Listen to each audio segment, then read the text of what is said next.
दोस्तों नमस्कार, मैं हूं आर के सिन्हा और आप देख रहे हैं अपना favourite YouTube channel national English grammar.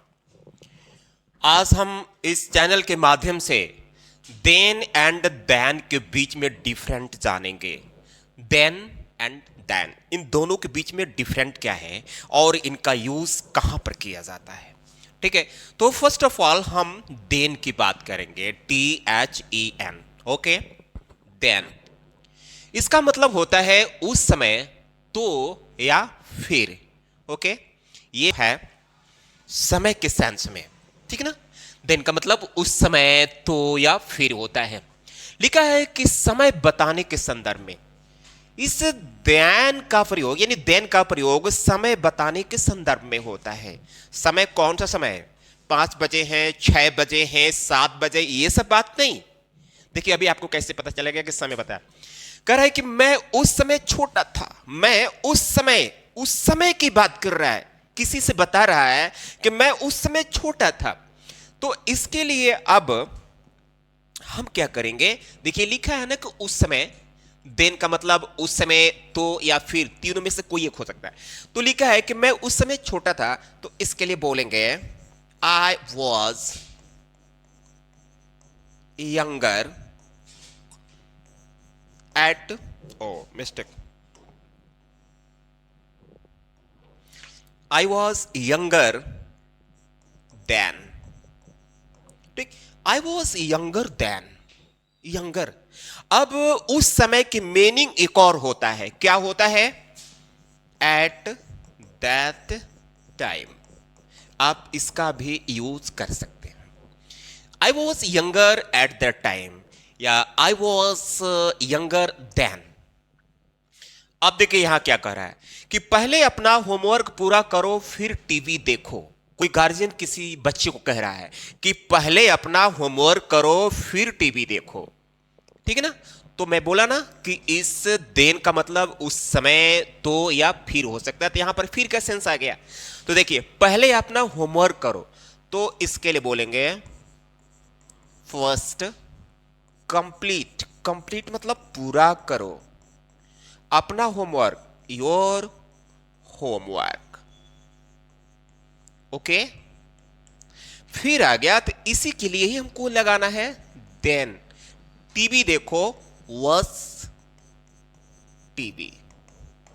ठीक, first complete your homework then watch TV. तो आप समझ गए ना कि यहां फिर का मतलब देन, यानी देन का मतलब फिर, यहां पर देन का यूज हो गया। आगे देखते हैं। जब मैं बीमार था तो कोई मुझसे मिलने नहीं आया। जब, अब बोल रहा है कि जब मैं बीमार था तो, ठीक है ना। तो पहले इस पार्ट को, क्योंकि जो तो है इन दोनों को कनेक्ट कर रखा है, जोड़ रखा है।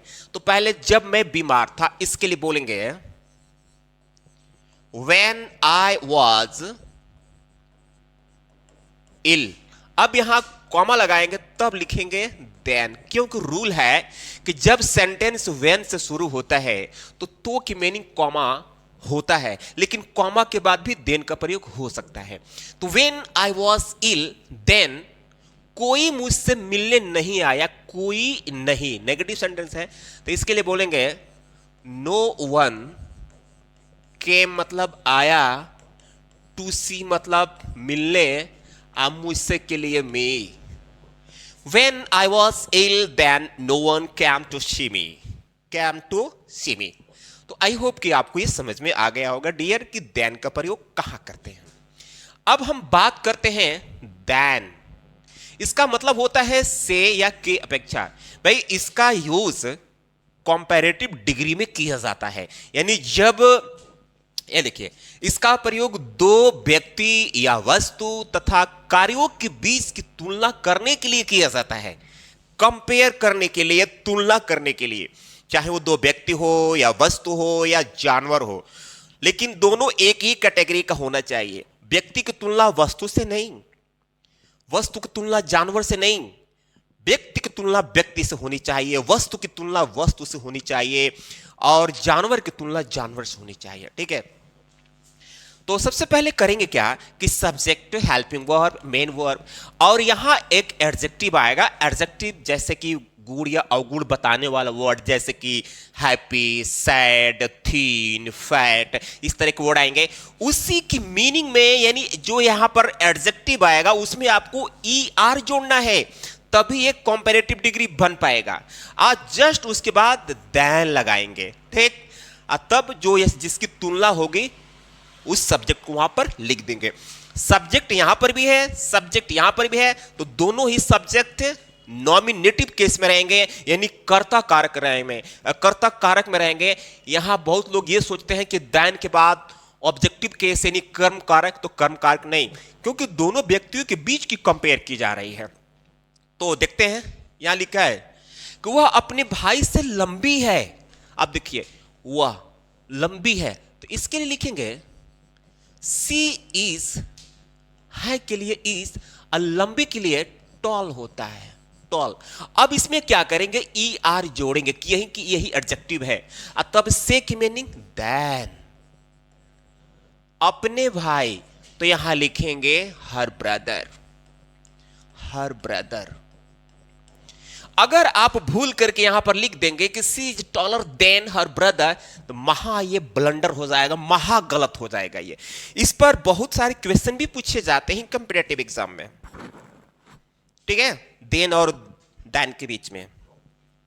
मैं तुमसे स्वस्थ था, मैं तुमसे स्वस्थ था, ठीक है ना। कोई बोल रहा है कि मैं तुमसे स्वस्थ था, तो इसके लिए बोलेंगे आई वॉज, था के लिए वॉज, स्वस्थ के लिए हेल्दी होता है, तो इसमें हेल्दियर कर देंगे, ठीक। से के लिए then,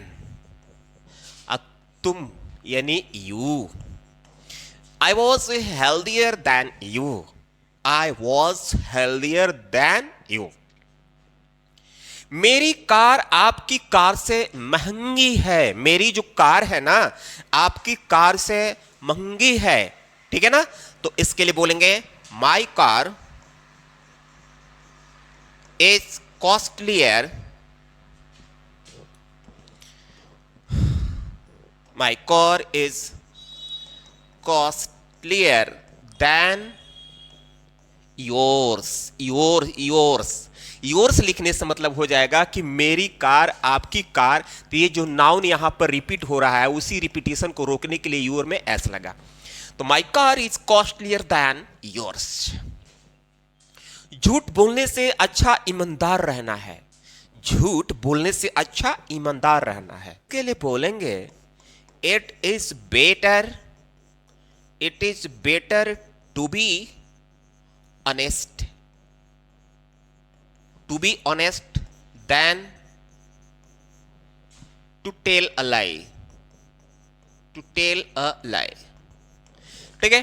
it is better to be honest than to tell a lie. कैसे बोलेंगे, it is better to be honest than to tell a lie. तो फ्रेंड्स, मेरे डियर, मेरे व्यूअर्स, मेरे सब्सक्राइबर्स, आप समझ गए होंगे कि देन और देन में डिफरेंट क्या है, ठीक है। जब भी किसी प्रकार की कंफ्यूजन हो तो आप कमेंट में जरूर कीजिए। इसमें मुझे तो नहीं लगता है कि इसमें कोई कंफ्यूजन होगा। देन मतलब से, देन मतलब तो, फिर, उस समय, और सेंटेंस तो आपको बता ही दिया गया, तो इसमें तो कुछ दिक्कत नहीं होगा मेरे हिसाब से। ओके, इसी तरह की वीडियो के साथ मैं अगले वीडियो में मिलता हूं, तब तक के लिए धन्यवाद।